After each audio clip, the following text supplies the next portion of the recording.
Yo, welcome everybody back to the JV Sports Room. As usual, your host, JDino, the other half of the team behind the scenes, my man Vince. Yeah. Quarter way into the NFL season. One team stands alone atop the NFL as sole undefeated team in the league. So here, repping those undefeated first place Philadelphia Eagles, brought a whole bird gang with me. Got Big J and Steve-O. Y'all remember them? Yes, sir. What's up? Going on, gentlemen. We out here, man. Much props. 4 down, baby. Much Four props down. to them Eagles being in first place. All right, but let's kick it off with my man Steve-O. We're going to kick it off with Steve-O. All right.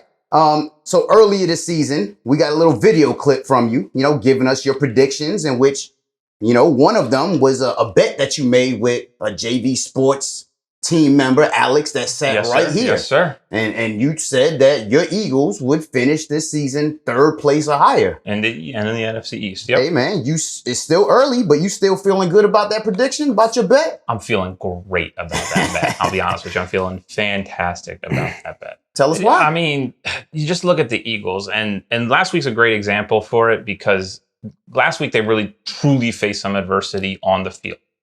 They got their mouth punched in within 10 minutes of the game. They were down 14-0, big pick six.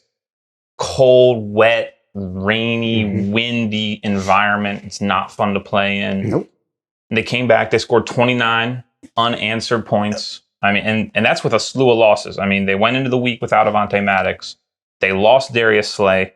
They lost the starting left tackle, Jordan Mailata. They lost the starting left guard in Isaac Seumalo. It's tough. Right, so I mean, you're down 5 guys there. And through adversity, you guys just step right up. Step right up. Next we man send up. over ex-G-men Bradbury to you guys, and he steps up huge for you guys late in that game. Yeah, for a bag of footballs, no less. I mean, ex-Carolina Panther Hassan Reddick bringing constant pressure to that edge. And I said that was going to be a big factor when I was here last when we were talking about pre-draft. I mean, my man's Hassan from Philly boy, tough. Hard as nails. He's a dog the past 2 weeks. He's recorded 3.5 sacks, 3 forced fumbles. I think he has a fumble recovery in there too. Yeah, man. I mean, he's been getting around the edge there, and everything kind of came together. We had a bad week 1. Big J over here said it best. Adjustments were going to be made, and you're seeing those adjustments. Defense getting it done, huh, Big J? Hey, defense is getting it done. I'm hammering it down all offseason and even early in this season is biggest upgrades. Yes, the AJ Brown was huge, but the defensive upgrades this whole offseason, Hassan Reddick, we mentioned all the time, the James Bradbury coming, it's all coming together. Kazir White, another one, unspoken addition there. The Charlie Gardner-Johnson was a big late in the season, offseason addition coming over from New Orleans. It's all coming together, man. That this team is giving me those 2007 vibes. The synergistic energy that we have and everybody's growing together. This is the first 4-0 start for the Philadelphia Eagles since 2004, which that team, T.O. and McNabb went to the Super Bowl. Went to the Super Bowl. Yeah, so rain, sleet, snow, the Eagles trained to go. That's a quote from Jalen Hurts himself. You hit the nail on the head. Adversity. This week was about adversity. Getting smacked in the mouth, being down 14-0 in the first half of an ugly, rainy, slushy game. And the team never flinched. The interception that Jalen Hurts threw could have been doomsday for this Eagles. That interception alone was a pick 6. Jaguars go up 7-0. In that same interception, we lose Jordan Mailata. Yep. That would have been a huge loss for any team. But the adjustments made. Shout out to Jack Driscoll, who moves in. Coming in, next two man left tackle. Up, young guy. Yeah. Any other team, you have your backup left tackle come in, and he's playing against number 1 overall pick, Trayvon Walker. Number 7 overall pick in Josh Allen a couple years ago. It would have been doomsday for any other team. True indeed. Yeah. Josh Driscoll gave up 1 sack. That was the only sack. And we're talking about a team in the Jaguars that led the league going into that week in sacks, number 1 defense. I think they had 15 or so sacks on the year. They had a big number of sacks on the year, and they got 1 sack against the Eagles. And I mean, that's massive. And it's not even like it wasn't Eagles throwing the ball. I think the end stat was the Eagles had somewhere around 75 plays, and they had 25 pass plays, and the other 50 plays were run plays, design run plays, and Jalen Hurts scrambling run plays. So they had at least a 1 in 3 chance of having the opportunity to get a sack. So it's not like a game where the quarterback drops back 10 times, and it's like, oh, you're not going to get sacks that way. No, he dropped back 25 times. Yep. Right. Getting it done, man. It's all going back to, just like I said, the unity that this team has. It's across the board on all levels of the game and all levels of the field. And we're seeing it get done. You know, something we were talking about is this Philadelphia Eagles team is showing you that they can win in multiple ways. You know, week 1 was the offense going nuts and just throwing out there and scraping a win together. Yep. Week 2, we saw the defense step up. Shutting down Justin Jefferson, shutting down Dalvin Cook. I mean, Darius Slay had more catches than Jalen Reagor. Right. I mean, week 3 was a little bit of both. We saw the defense step up with the sacks to Carson Wentz, 9 and times. then the offense did their thing. And now we saw what this team looks like when there's some adversity, and they never flinch. And this all goes back to the kid. Jalen Hurts has this locker room. He has the team around him. Jalen Hurts is a winner. And if you're not on board and on the bandwagon, the Jalen Hurts bandwagon, I think it's too late now. I mean, we're rolling and we're rolling fast. And I mean, this was conversations we had in the off season. My biggest things for Jalen Hurts was I wanted to see him consistent, right? That's the big thing that I needed from him. And he's been consistent. Fifth in the league in passing this year. Right. And so his consistency was my big thing. You know, is he going to be like a Teddy Bridgewater? Is he going to be like a Lamar Jackson? Is he going to be like a Russell Wilson? Is he going to be more leg centric? Is he going to be more arm centric? Or is he just not that good? And he's shown the consistency to be able to do it with his arm, with his leg. Talking about 2004, talking about the year McNabb and T.O. went to the Super Bowl. I mean, Jalen Hurts and A.J. Brown might as well be carbon copy, you know, 18 years later. Number 3 in the league in receiving right now. According to Pro Football Focus, he's the number 1 graded out wide receiver in the league. You can question us wherever you want, but you can't question the offense. We're talking about the number 1 total yards leaders. Week 1, 455 total yards. Week 2, 486 total yards. Week 3, 400 total yards. And week 4, 400 yards. I mean, we're keeping it 400 across the board. It don't matter. Keeping it 400. We got 1, 2, 3. Let's keep it 400. We got one more Bird Gang member that wants to join this segment real quick and let us know how he feels about his Eagles so far. I'd like to welcome to the show my man Berto. What's up, Berto? What up, people? Appreciate y'all letting me on here. Yeah, man. Bird Gang. You couldn't hold us too long, man. You couldn't hold us too long. Proud Eagles fan. Proud Eagles fan, huh? Okay, so talk to us, Berto. You know, early in this season, man, tell us what's impressed you most about these Eagles so far. Man, I'm going to be honest. I'm an honest fan, man. The schedule is tailor-made. But I like what we weathered last week, man. Literally through the weather and everything. Fact. We were going into there against a familiar foe. Shout out Doug Peterson, Super Bowl Eagles coach. You know, he knows a little bit about us. We also were seeing a team that's really high. They just saw the Chargers. They just saw the Colts. They came up on a really high note. They've been tanking for a while.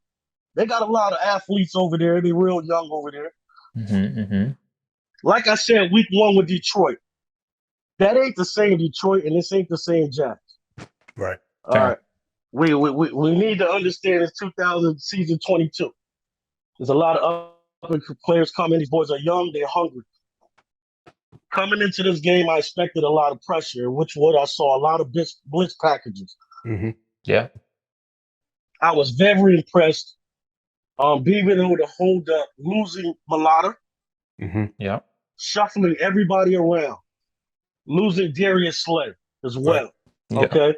James Bradbury, crazy pickup. Thank you. You're welcome. I was glad with the mid-game changes.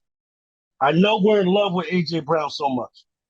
To finally smack somebody in the mouth and run. Yes. Yeah. Shout out Miles, baby. Best game of his Shout out career. Miles. Yeah, shout out Miles Sanders. Yeah. I understand. I love Miles. Word. Well, speaking of Miles, you know, you mentioned the run game. As far as running backs, it seems like Miles Sanders is actually starting to step up for you guys. There you go. My question is it Miles Sanders or is it that offensive line that's playing so much better for you guys this year? Or is it a combination of both, along with Jalen Hurts spreading the field around and teams not being able to load the box against you guys? It's a combination of everything. You know, A.J. Brown spreads everything open. Let's be honest. Jalen Hurts had time to grow. Miles Sanders, like we said, the best ability is availability. Fact. Yeah. And you be honest, our rushing attack was a leader last year in 2021. But we had Jordan Howard, Gaineswell, Boston Scott, who's not as involved as before. So we've always been a running team, but he has to put something on his back and give some blame to himself that he needs to stay on the field. But to see consistency from Miles Sanders this year, that's got to be huge for you guys, right? But the talent has always been there. For sure. It's all about the availability. You know, he said it. The best ability is availability. And to really zoom in a little bit closer, you know, you mentioned A.J. Brown to the offensive side of the ball, but also you got to mention A.J. Brown is one of the best run blockers at the wide receiver position. Very true. Very true. You know, along with, you know, skinny Batman himself, Devontae Smith, who is not, he's not the biggest guy in the world, but he's not afraid to lay a hat on somebody. Right. But one of the biggest additions, very slept on additions to the offensive line, everybody knows about Jason Kelsey and what he brings, and Lane Johnson and what he brings. But former second-round pick Landon Dickerson is grading out to be one of the best interior guards in the NFL. He's number one against winning in pass pro and number one winning against run blocking. And I mean, he stepped in last week against the Jags. Another guy talking about run blocking from your quote unquote receivers and stuff like that. Dallas Goedert is one of the most overlooked players in the league. I think Tony Gonzalez hit the nail on the head when he said he's the best tight end in the league. Because being a tight end is not just being a wide receiver. You play two positions. Sometimes you're a left tackle or a right tackle. Sometimes you're a wide receiver. And Dallas Goedert does both at a top 5 level. Great point. You agree with that, Berto? Yeah, I fully agree. Things are coming together. I know it's the Jags, but every week you face different little challenges. And we got a little challenge next week. Tall so far. This week we got another little challenge. Another Kyler Murray. Got another little challenge. All 5-9 of a challenge. Apparently these guys think you got a little challenge this week against Kyler Murray and those Cardinals. You're not overlooking those Cardinals this week, Kyler are you? Murray, you never know what Cardinals you're going to see. So we prepare for anything. True indeed. True indeed. You know. Now, I know you told me earlier, man, that you guys go as far as Jalen Hurts takes you. So talk to me, Berto. How far can Jalen Hurts take your Eagles this year? I don't fear anything in the NFC East, the NFC period right now, to be honest. I can pretty much give weaknesses on every team sitting out there, and I think we stand tall. Yeah. Jalen Hurts, I will be paying him already. Yeah. Get it. The kid has gotten better every time, everything you ask him for. Pure leader. The heart is there. He shows me everything. And pay him before the Ravens or somebody else pays Lamar. Right. Like, you got to pay him before that. The price is only going You mentioned Jalen Hurts. The price is you mentioned Jalen Hurts as a winner and what he's bringing to the locker room. I mean, let's be real about this kid. You know, going back to his NFL and his college career, the kid is 51-13 as a starting quarterback. Yeah. That's college and in the NFL. The kid is a winner. If you're not on board, I'm gonna say it again. If you're not on board, it's too late. It's too late, bro. Heard that. Hey, just throwing it out there. I know it's still early in the season, but the Eagles do own the number 4 pick in the draft right now with the New Orleans pick we got last year. Yeah. So right now we still got best team in the league, number 32 pick, but we also got the number 4 pick from New Orleans. So just throwing it out there. Nice, bright future to look forward to, huh, Berto? Hey, sitting with 2 picks, 1 top 5. Last little question, man. Since you said that you guys you didn't fear anybody in the NFC, does that mean you fear somebody in the AFC? Are they not your Super Bowl picks? I mean, you got the Bills. If Cincy could bring something together, get back. I mean, we thought the Chargers' whole division was going to be something. So it's a few things over there. Chiefs, Pat Mahomes, you can't count them out. Fair enough. So, all right. We only got to beat them yes or no? time, right? Are your Eagles Super Bowl champs this year? Yeah. Yeah. Berto Nasty, man. Thanks for joining us on the JV Sports Room, man. I appreciate y'all. I'll be back on. Yes, sir. Yes, sir. We look forward to having you on, boss. All love. Yeah, man. Thanks again to Berto for joining the show, man. Much props to him and his Eagles. You guys, Eagles. But I'm as a Giants fan, sitting in the Kobe corner. I want to give some props right now to head coach Nick Sirianni.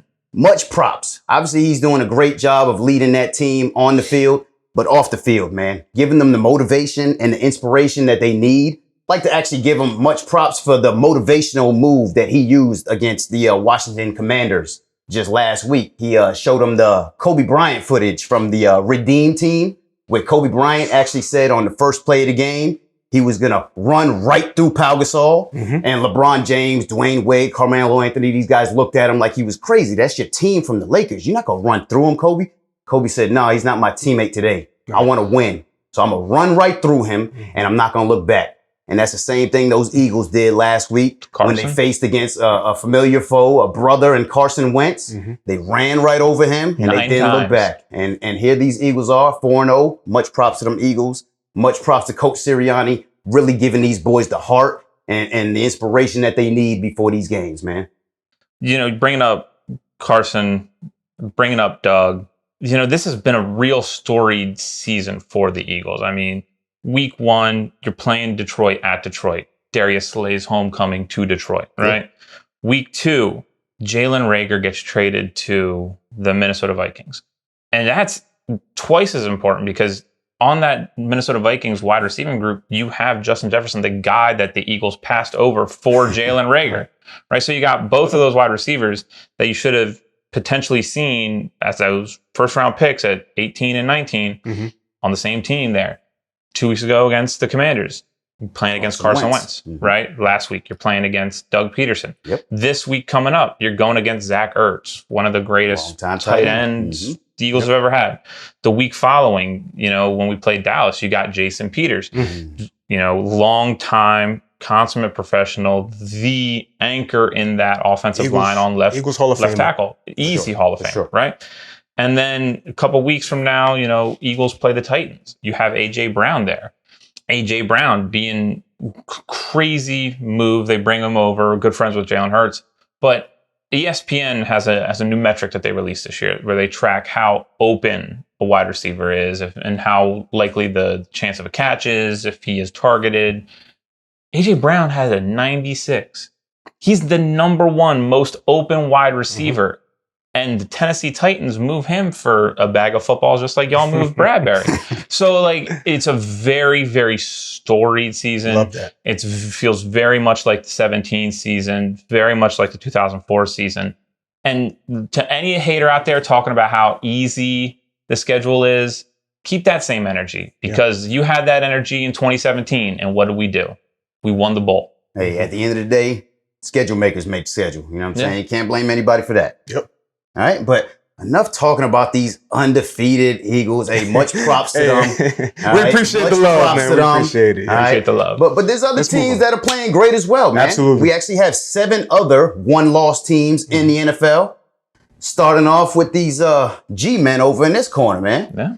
G-men, big win against those Bears. Getting it done on the ground. Yeah. Getting it done on the ground. Only on the ground. Saquon Barkley, leading rusher in the NFL. That boy's back, man. That boy is back. Looking good. That boy He's is scary. That boy's different, man. Yeah, he is, That man. boy's different. And then Danny Dimes getting it done on the ground as well. Yeah. Converting third downs, running touchdowns in for us. By the way, I love the helmet jersey combo, man. They need to keep that one. The white face, man. The old school look. Look good, man. Yeah, look good, man. Look good, man. So as a Giants fan, couldn't be prouder to start the season 3-1. Yeah. Who would have thought? But I do see a lot of weaknesses that are scaring me, man. And starting off, you know, with the offensive line, getting beat up by those Dallas Cowboys just 2 weeks ago.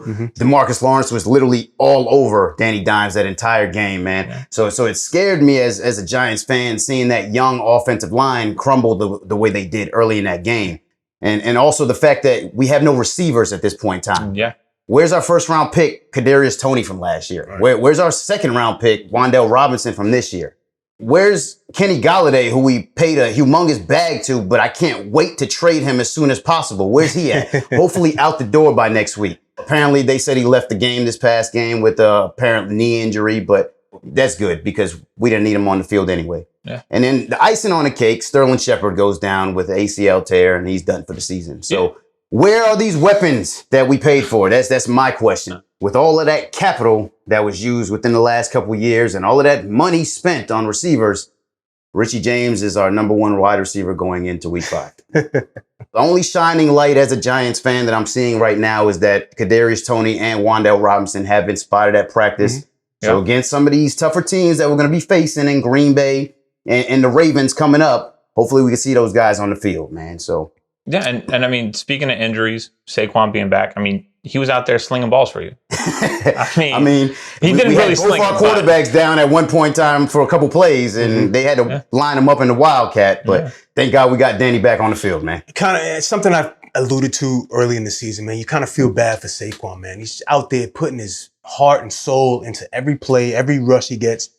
And you imagine what this team would look like if they had competence at the quarterback position. I mean, Daniel Jones goes 8 for 13 for 71 yards in the NFL. I mean, we have no receivers getting that's what I'm saying. separation. What this team looks like with a Kenny Galladay, a reemergence, a Detroit Lions-esque Kenny Galladay. What this team could actually look like if there was upgrades in other positions. But you feel for Saquon, but it is a bright spot that Saquon is back. It's officially on and popping for Saquon Barkley. Yeah, leading us to a 3-1 record to start the season. We get on the Eagles and we mentioned the schedules and stuff like that. But you guys play the Chicago Bears. I mean, we're playing the same schedule as you guys, as a matter of fact. So if we're going to talk about y'all schedule, I guess we can talk about ours. We're taking advantage of our schedule so far, and we're looking forward to these tough matchups against Green Bay and the Ravens this week. But there's brighter days. We got the Jags in a couple weeks, and then Seattle right after that before our bye. So, so before we leave this division, we got one more 3-1 team, man, because the NFC East is strong right now. We're going to bring on them Cowboys, bring Jarvis back to the show. What's up, Jarvis? Yeah. What's up, Jarvis? Here we go. What up, though? Yeah, I told y'all. The Giants were a bye week. Oh, here we go. I told y'all. That was our only loss. I told y'all we're going to beat the Commanders as well. All right, so 3-1 going into week 5. Getting Dak back this week? I don't know. So they say they want him to go through a full week of practice prior to coming back. I don't know. I don't think we should rush him back this week. I think next week would be a better week. We're at 3-1. I want him next week. We're in competition for the division right now, division lead. It will be a tough game this week against the Rams. We got the Eagles next week. Yes, sir. Bringing Dak back against the Eagles probably would be a better look, I think. Prime time, right? Yeah. It's crazy because, now you have this whole Cooper Rush thing going on, right? Right. And the media is all over it. They're all over it, talking about, who's Dak and we need to play Cooper Rush. But Dak's worth $40 million, right? Well, Jerry Jones is putting fuel to the fire, to the quarterback controversy, coming out to the media saying that he welcomes a dilemma with Cooper Rush and Dak Prescott. So, you're saying the media is kind of blowing it out of proportion, but, your owner and GM, and he's putting it out there himself. Well, that's a Jerry Jones thing, right? So any media is good media in Dallas, baby. We live for the drama, right? I mean, that's what we do, right? We want to be in the conversation. That's how Dallas is the most prosperous franchise in the history of sports, right? But I think that Dak Prescott, if he comes back and he loses 2 games, you're gonna see a media frenzy. Yes. Yeah. It's crazy, man. It's a crazy situation. To go off that, you said Dak's a $40 million guy, but this year he's costing you guys $20 million. Next year he's costing you $50 million, and then they can get out of his contract, or they're out of his contract. Do you try to get rid of Dak if Dak comes back and is looking good and not have to pay that $50 million? Because you guys are bumping the cap right there. You still got to pay Micah Parsons. You're still going to have to pay Leighton Vander Esch. You're still going to have to pay a bunch of guys. Do you, as a Cowboys fan, want to move away from Dak and the game general if that's a possibility for you, seeing how Cooper Rush has played? That's a great question. What's his value out there, though, right? I don't know what his trade value is at this point. But I think if the right deal is there, you tell that to the Carolina Panthers and the Atlanta Falcons and all these other teams that's scrambling to find a quarterback. I'm sure the value is still up Texans, Colts even. Yeah, you bring up a great point. The salary cap issue with the Dallas Cowboys, I think I've mentioned in the offseason, it's going to show its face really soon if they don't start making some changes. You paid Zeke that contract that shouldn't have got. The production is showing that.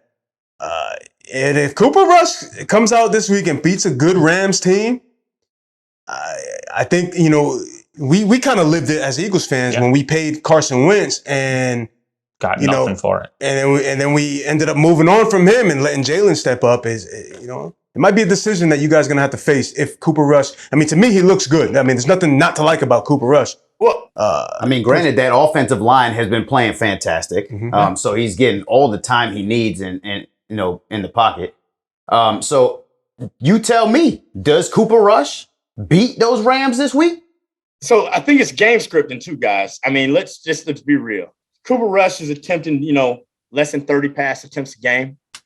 You look at Dak last year, they got him throwing the ball close to 40 attempts a game.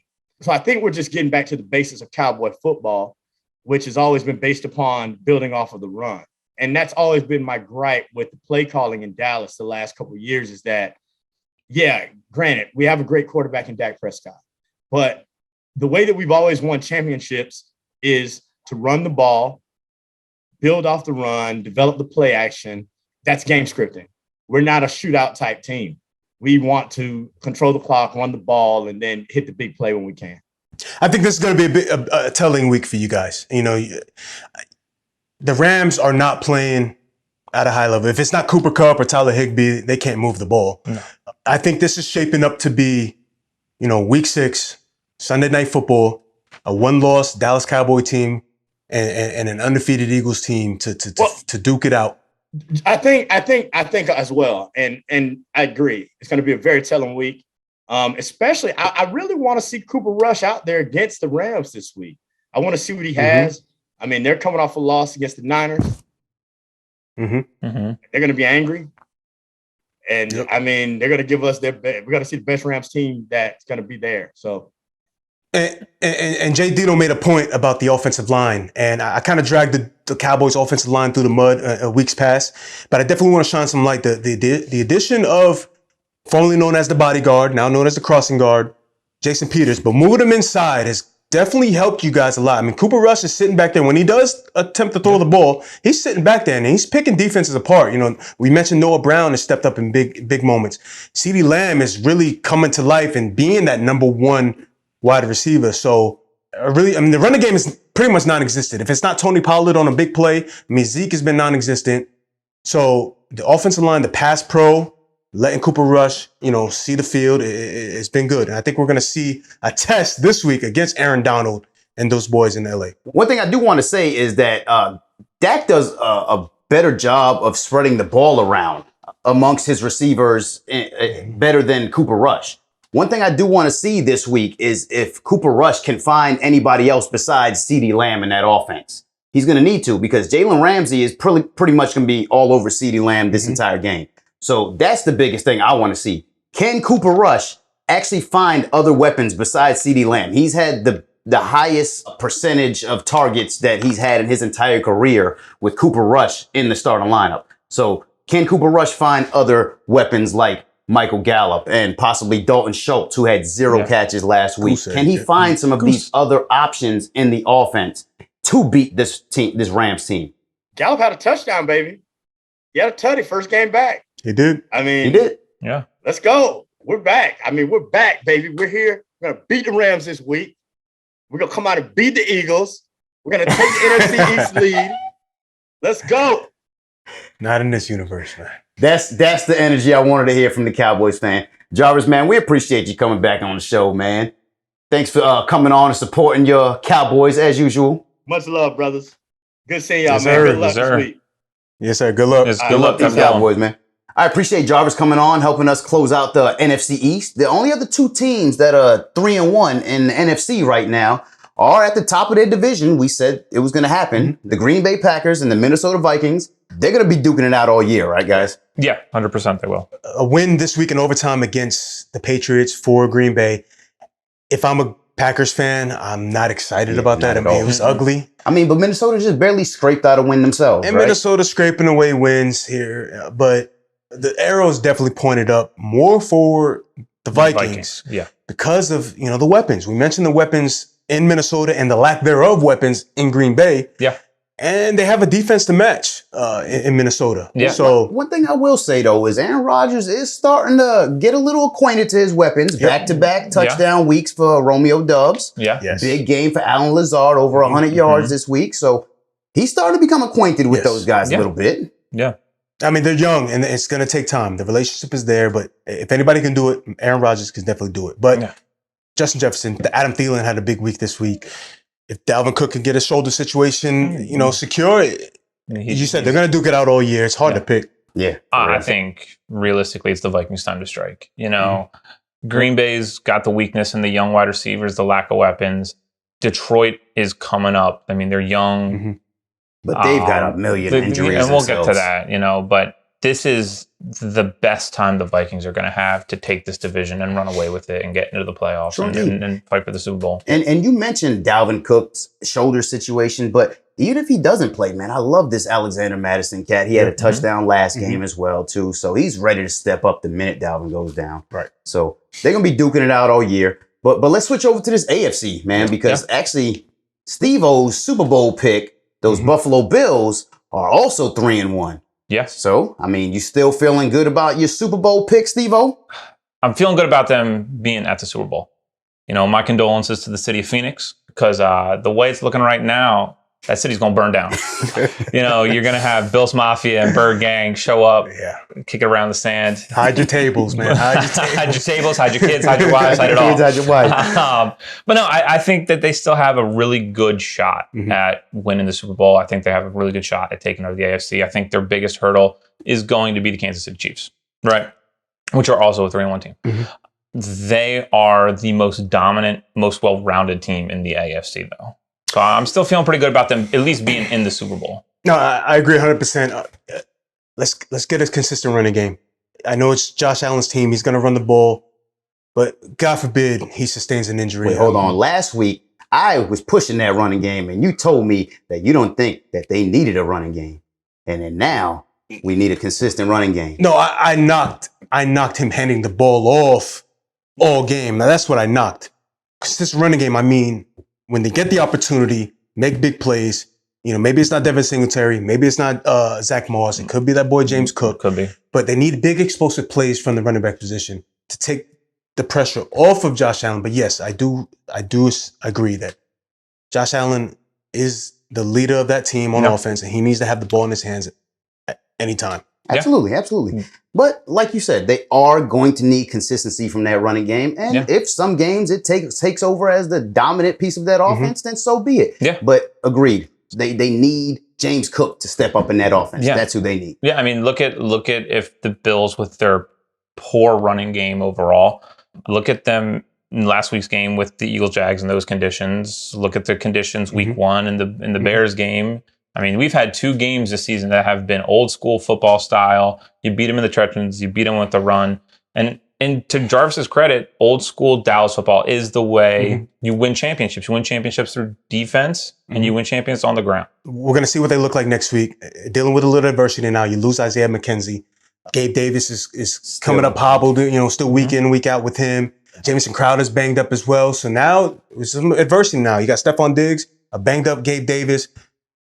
It's going to be, we'll see how Josh Allen can respond. Hey, look, man, I love the way they responded this past week against the Ravens. They were down early, and they came back, and they showed that they are the best team in that AFC right now, if you ask me. So shout out to those Bills. 1 loss on the season, 1 loss coming to the Miami Dolphins, who are also a 3-1 team as well. Yeah. However, they took a tougher loss. And they took their starting quarterback, Tua, going down for who knows how long. And realistically, that's a self-inflicted wound. It was pretty clear the first time against the Ravens when he got his concussion, right? It was clear that he had a concussion, he needed to be in protocol. You know, they claimed it was a back injury or a hip injury. You could tell he was having trouble walking. He looked like he was just coming out the pub. Wobbling, right? So it wasn't clear to the medical doctors, apparently, because they cleared him to play 4 days later, Thursday night, against the Bengals. Cincy. Yeah. And that's crazy. And that's the reason that specific doctor has already lost his job. Yeah. You know, so it's crazy, man. And 4 days between 2 concussions is awful. You don't wish it on your worst enemy. You got to sit him for a month. You know, if you're the Miami Dolphins, you got to make sure that you triple check, quadruple check, quintuple check that he's good to go. He's 1-2 concussions away from ending his career. Yeah. I mean, they make such big strides to prevent the CTE. They don't want another Manti Te'o situation. You know, they don't want to have players pulling Chris Benoit's. So, I mean, they really got to be smart about it. Yeah, it comes a time where you have to put the player aside and look at the man, look at the human being, and look out for his well-being. I'm not going to touch too much of the details of should he came back, but man, that Sunday to Thursday turnaround just alone in itself, after sustaining a hit like that, that's tough to come back from. But and you know, it's crazy because just last year we weren't even getting clearance for concussion protocols till Sunday morning. How in the world he was cleared by Thursday is beside me. Couldn't tell you. But those Miami Dolphins going forward, you know, 3-1 at the moment. Teddy Bridgewater in at the helm. Can they continue to strive along? I think they can. If they can get consistent play from Teddy Bridgewater, who's shown in the league, he's not going to go out there and win you 9, 10, 11, 12 games, but he can scrape together some wins, maybe buy some time for Tua to come back eventually. Yeah. And this is probably the best weapons he's seen in his career. I mean, he played for the Broncos, he played for the Jets, he played for Minnesota. I mean, if anybody can do it, I think Teddy is a good enough game manager. You know, he is a Miami boy himself, so he's playing in his home. You know, he's comfortable. Where he's comfortable, right? And that's what they need to do. They just need him to be a game manager. Don't make the mistakes. Don't make the errors. Make the easy throws. Make the consistent throws. Get it to your playmakers. Yeah. And, you know, Tyreek and Waddle, they'll do the rest. Man. Yeah. But in that AFC, there is one last team that I don't want to forget about. Those Kansas City Chiefs, who everybody was writing off as possibly being the one team to not make the playoffs in that division. The Kansas City Chiefs standing atop the division at 3-1. Patty Mahomes still your MVP this year? It's hard to argue against it. I mean, shame on the ones who, you know, look to say that they weren't going to make the playoffs. Patty Mahomes is showing you, and it's something, you know, that has been said about him, is he's showing you that he can level up his game and get players who were cast-offs on other teams, Juju Smith-Schuster and Marquez Valdez-Scantling, and get them involved and hit you from all different parts of the field. He can get you downfield with Marquez. He can get you slant routes with Juju. Travis Kelce is still the best tight end. The best tight end in the league. Receiving tight end. There's a lot of tight ends that we've talked about on this show, but it's just hands down Travis Kelce year after year after year after year. Consistency, getting it done. And first round running back Clyde Edwards-Helaire, who Logan said was too small and too slow. to be like, he's showing. Don't even watch football though. Wait, he said that on this show, right? He's showing that he is deserving of that draft slot, and they're utilizing him in the goal line, in the passing game, in the running game, and he looks good. He looks great. Hey, look, any running back with good hands can develop in that offense, you know, or any good quarterback's offense. That's why Tom Brady and Aaron Rodgers love to dump off passes to their running backs all the time. Clyde Edwards-Helaire is fitting perfect. Mahomes looks like he's on a mission this year. That's what I'll say. He looks like he's on a mission. He has Big Red in his back pocket. Andy Reid is still there. And hey, they're going to be rolling too. Oh yeah. They're going to be a good team. I think you're going to see KC Bills for the AFC Championship game. And those two are going to be playing to face the Eagles, you said? Yeah, they're going to be playing to get their chance in Phoenix. Yeah. All right. But one other team in that specific division, the Chargers, obviously they've taken a lot of injuries, and it actually takes me to our next segment, which is, you know, our injuries that I want to bring up, man. A lot of injuries that went down this week. Keenan Allen's still out of the lineup. They've lost a couple pieces on their offensive line. A lot of teams out there that are struggling with injuries. Any players that you guys specifically are hating to lose right about now? The biggest one for me personally, from a fantasy football perspective, but you know, also in the real NFL, is Javonte Williams. Going down, suffering an ACL injury that puts him out for the whole year. This was going to be his breakout year. It's a big loss for the Denver Broncos because we're seeing Melvin Gordon is reverting back to his old self and fumbling the ball left and right. Yeah. They do have Mike Boone, but Javonte Williams. They actually just brought in Latavius Murray as well. So they're looking to run the ball still. So he scores a touchdown in London and now he's in Denver? Yeah, man. God, he's doing some traveling. Yeah, that was a big loss for me personally from a fantasy football perspective. But another injury that is still unsure about how severe it is, but Jonathan Taylor limped off the field. And not sure if we're going to see him short week. I don't think they're going to pull the Tua and play, you know, their star on a short week. For me, mine's Cordarrelle Patterson. Tyler Algier time. It is Tyler Algier time. Big loss there. In Atlanta, they have Kyle Pitts. They got Marcus Mariota. And then what else? Yeah, I mean, he was definitely a big factor in the offense. Drake London, but I mean, he hasn't really been all that impressive, at least to me. Half that offense went down in Detroit, man. You know, you guys mentioned DeAndre Swift going down. They also lost Amon-Ra St. Brown and DJ Chark the same week. So Detroit's struggling on offense right now as well. Detroit's struggling on offense, and that was Detroit's bread and butter, really, was their offense. They had a really high-powered offense. Their number one pick, Hutchinson, about the only reason that the Detroit Lions defense is anywhere near okay. So losing half their starting weapons is a big deal. You have seen Jamal Williams step up to the plate in a big way. And then the rookie, Jameson Williams, should be coming back soon. So they should be getting some of their guys back, hopefully, within the next 2 weeks, 3 weeks. But, you know, it's gonna be a tough road for them as well with their injuries. And a couple other young receivers. You mentioned rookie wide receivers, but Jahan Dotson actually goes down with a hamstring injury, and Treylon Burke, turf toe. That grueling NFL season, man, it's starting to hit right about now. Right about now. Yep. So make sure you hit the waiver wire. Go find your substitutions and your wire pickups in fantasy football. Definitely Tyler Algier, Mike Boone. Those are names to look at from a fantasy football perspective. Kenny Pickett, Khalil Herbert, with David Montgomery down in Chicago. Montgomery going down. Khalil Herbert's a big one to pick up too. Absolutely, and like you said, Jamal Williams. If you haven't picked him up yet, he's probably not there anymore. It's too late, man. 2 TDs in last week. Jamal, that baby. All right, so before we leave, we got this "Who You Got" segment that I want to jump into. I mean, who you guys got? You know who you got? The Birds. Birds all day.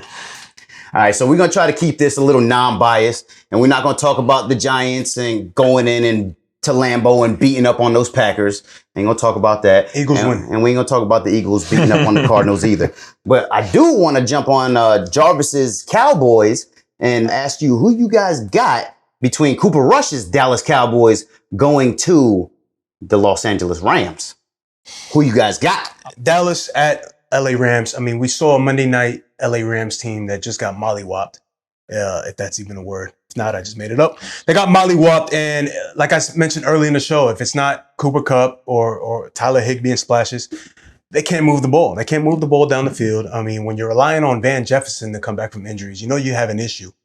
With that said, they're in LA. They're at home. Cooper Kupp is still one of the best wide receivers in the league. But I'm taking Dallas. You mentioned the storybook with the Eagles. I think to really make the story that much greater is have a one-loss Dallas Cowboys team face an undefeated Eagles team next week. So I'm taking Dallas, unfortunately, but this Rams team's got to show me more. I got to agree with you. As much as it pains me to say that I think the Dallas Cowboys are going to win, you're hitting the nail on the head. And this Rams team, I don't see it getting any better. They've spent a ton of capital bringing in expensive players. They really made a hard push for the Super Bowl. I just don't see them with any juice. Like you said, they have Cooper Kupp. Then what? You know, they're really a one-man show. They're a one-ring circus over there in LA. And you were talking about home field advantage for them. LA does not show up. They don't travel well. They don't travel well. They don't show up. They don't even show up to the Coliseum. They don't show up. They don't. If I got to be the only one to take the Rams on this panel, I'm going to do it because they don't have to travel. They're staying right at home in LA where they won their Super Bowl last year. I got the Rams, man. You really think I'm going to take a Cowboy? Ain't no way. I'm not giving in. You're right. They do just enough to get wins. And to be honest with you, the Cowboys, I don't know if they know their true identity at this point in time. They don't know if they want Cooper Rush behind that helm or if they're waiting for Dak to come back next week. So I think the Rams, a team that may be struggling, but they do have it together. They have it together enough to win this game because I think they're going to win it defensively. I think Jalen Ramsey is a blanket on CeeDee Lamb this week. I think that front seven holds the Cowboys rushing attack that you guys have already been saying is struggling. I think they hold Zeke to under 50 yards again. All right. Rams, get it done on defense. Show why they're the Super Bowl champs. They rebound from this past week. They beat the Cowboys this week. Matt Stafford had 4 red zone interceptions all last year. 4. He already has 3 this season. Cowboys. Always time to change it around. All right. But another great game, actually the Sunday night game. Yeah. We got Stokes's Cincinnati Bengals going to see Lamar Jackson in Baltimore. For me, I'm taking Baltimore. Lamar Jackson is too prolific. He does so much on the field, through the air. I came in and I talked about Isaiah Likely being my rookie of the year. You guys talked about, how they don't have a lot of wide receiver weapons. And they don't, Mark Andrews is a beast. They have Isaiah Likely. They have really two unknown wide receivers, but they're still getting it done. They're still putting up 30, 40 points. The Cincinnati Bengals that we've seen so far this year is not the Cincinnati Bengals that were in the Super Bowl.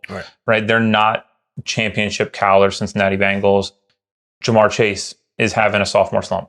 Joe Burrow is not getting it done. They have all the weapons. T. Higgins, they have everything they need, and they're just not putting it together. And Baltimore's come out. They've been hot. They kind of had that come from behind loss against Miami. And they've really, really gritted their teeth. They lost last week in the Bills game. They're mad. You saw Peters getting into it with Harbaugh on the field. And Harbaugh's got to turn this team around or he's losing his job. Based on those two losses that they've seen, this is, in my opinion, the battle for the AFC North. But I think the Ravens are going to come out mad. They're going to come out mean. And they're gonna try to smack around these Bengals. We've seen this Baltimore Ravens team go through a roller coaster of events this season. We've seen them offense put up points after points and look fantastic, running the ball, throwing the ball with Lamar and Rashad Bateman and Mark Andrews. And similar with the Cincinnati Bengals, we've seen a roller coaster where Joe Burrow's getting sacked 9 times, and they can't move the ball on the ground and. Now they're finally coming together. We're seeing the Cincinnati Bengals team finally settling in. The offensive line is playing somewhat, consistent now. The weapons are still there. T. Higgins, Jamar Chase, Tyler Boyd. This is going to come down to me as being a Sunday night game at home in Baltimore. I just think Lamar Jackson is going to put on a show. We saw the reemergence of starting running back J.K. Dobbins. He scored 2 times this past week. I think we're going to see him a little bit more involved as the weeks go on. I'm going to agree with you. I'm going to take the Ravens in a hard-fought game, but they close it out finally this week. Yeah, I think that's the big thing. They need to be able to finish a game. Baltimore Ravens in Baltimore. Back-to-back crumbles. To the Miami Dolphins. And then to the Buffalo Bills. Their secondary is losing games for them no matter how far Lamar gets these guys ahead. I do agree, though. I love the addition of J.K. Dobbins and them actually having a running back there to take some of the pressure off of Lamar. In Baltimore, I think Lamar's fired up. I like Baltimore this week. Even though I do think they got to get that secondary shored up or they're not going anywhere this season. That's right. Yeah. Give me Baltimore, but barely. Yeah, this comes down to like a 2-point game for me, a 3-point game. This game will be decided by no more than a field goal or a missed. And I might be taking my chances on this one because I'm really having a hard time believing that these Baltimore Ravens can close out a game right about now. Back-to-back weeks, crumbling at the end. They got to close out a game. Please close out this game, Lamar, just so I can win my who you got right now. I think John Harbaugh writes the shit, man. I think he's going to grab that locker room and get these guys on board. And they're going to come out firing on Sunday night, prime time. Lamar Jackson will be on display. But we have another banger game Monday night now. Monday night, we got a big divisional game. We got the Las Vegas Raiders going to Arrowhead, Kansas City, to take on those Kansas City Chiefs. That's a lot of AFC on prime time, if you ask me. And that's not including Thursday's game. It's AFC prime time this week. Yeah, man. But you hit the nail on the head. Patty Mahomes is playing like the MVP right now. He's on a mission. He's out to prove that it doesn't matter what weapons he has. He's still Patty Mahomes. He's the young GOAT. Yeah. He's on his way to another at least 12-win season and securing that division without a problem. Everybody talked about how tough that division was earlier in this season, but I see so many pieces in that division that need to be fixed before anybody even competes with Patty Mahomes at this point in time. KC by a landslide. I mean, yeah, you're going to Arrowhead. You got Big Red. Kansas City Chiefs fans are going to be there. They're going to be loud. It's going to be primetime game. They're going to be there for it. They love that team. And that team, I mean, their biggest loss was Tyreek Hill, and they were still using Tyreek Hill for slants and underneath routes and things like that. So it's not like they lost a lot of explosiveness there over the offseason. I have to agree with you. I think the Kansas City Chiefs handle their business like they handled the Bucs, and they take out the Raiders. Las Vegas finally got their first win of the season. We're starting to see the team develop now. Josh Jacobs was heavily involved. I think it's his highest touch rate of his career. He's been utilizing him more in the passing game, getting goal line carries. So big ups to the Raiders on that. Devontae Adams and the chemistry with Derek Carr, it's coming together slowly. It's time to start getting these other weapons involved. Darren Waller's has been hit or miss this season. They got to get Hunter Renfrow back in that line. Got to get Hunter. Big piece. Hunter Renfrow. Matt Collins has been a good addition since Renfro's been out. I still think something's missing here with the Raiders. Every time you feel like they're there, something happens, or they don't make the catch, or it's a missed throw by Derek Carr. It's going to be a hostile environment in Kansas City. You know, you guys hit it on the head with KC. Man, they're rolling right now. You know, Patrick Mahomes, like I said, is on a mission, and he's going to do it different ways. He's not going to do it throwing the ball like to Tyreek Hill. It's going to be a methodical approach. We're going to get Clyde involved. So I think it's a clean sweep here. I'm going to take KC. I think the game is going to be a little closer than people expect, but it's going to be KC at home. All right, gentlemen. Well, that's all the time we got for today. Bird Gang, appreciate you joining us. Appreciate you having me. And Big Birdo and Jarvis, appreciate y'all jumping on the video call with us. And thank you guys for watching. Make sure you check us out at sportjv.com. Support the merch. Follow us on Facebook, Instagram, and Twitter. And if you haven't yet, mash that button. Like and subscribe on YouTube. And got a quote for you guys. To paraphrase Kobe's quote via Nick Sirianni, set the tone early and run it right through their chest. Thank you guys for watching.